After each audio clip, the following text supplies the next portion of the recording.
Աշխատանքի և սոցիալական հարցերի նախարարությունը զգալի փոփոխություններ է կատարում անապահովության գնահատման համակարգում պետության կողմից տրամադրվող աջակցությունն առավել թիրախային դարձնելու համար։ Նախարարի տեղակալ Լուսինե Քոչարյանը հերթական ասուլիսում ներկայացրեց համակարգի բարելավմանն ուղղված աշխատանքները։ Գործոնները, որոնց պատճառով իրականում նպաստի կարիք ունեցող ընտանիքները դուրս էին մնացել անապահովության գնահատման համակարգից, այս բարելավման արդյունքում այլևս դա բացառող գործոն չի հանդիսանա եւ նրանք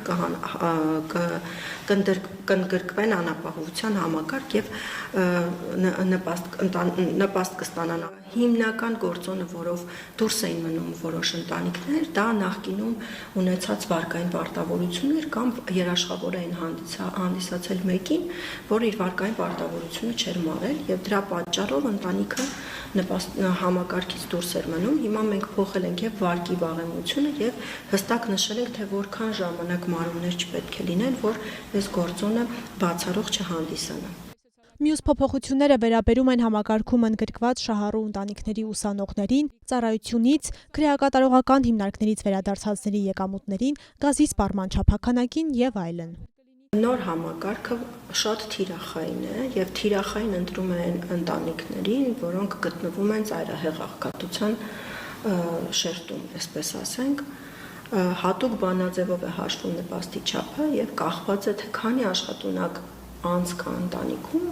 եւ քանի ոչ աշխատունակ անձ կամ անչափահասներ։ Դեռ 2025 թվականին անապահովության գնահատման նորացված համակարգը որպես պիլոտային ծրագիր գործարկվեց Կոտայքի եւ Սյունիքի մարզերում, որտեղ նպաստ է ստանում 1280 ընտանիք։ Նպաստի միջին չափը նոր համակարգով 86,000 դրամ է եւ առավելագույն չափ ունենք, որը նորից վերջին տվյալն եմ ասում 280,000 դրամ նպաստի չափ։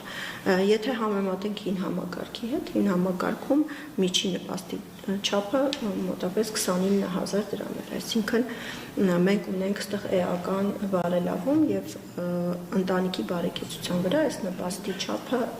էական ազդեցություն կունենա։ Լուսինե Քոչարյանի խոսքով նոր համակարգի ներդրման համար անհրաժեշտ տեխնիկական հարցերը կարգավորված են, թվային լուծումները տրված։ Նոր համակարգը հանրապետության ամբողջ տարածքում կներդրվի հուլիսի 1-ից, ինչը ենթադրում է, որ մյուս մարզերում եւս նպաստ ստացող ընտանիքների թիվը կկրճատվի։ Աննա Մելքումյան, Սյունիք, լուրեր։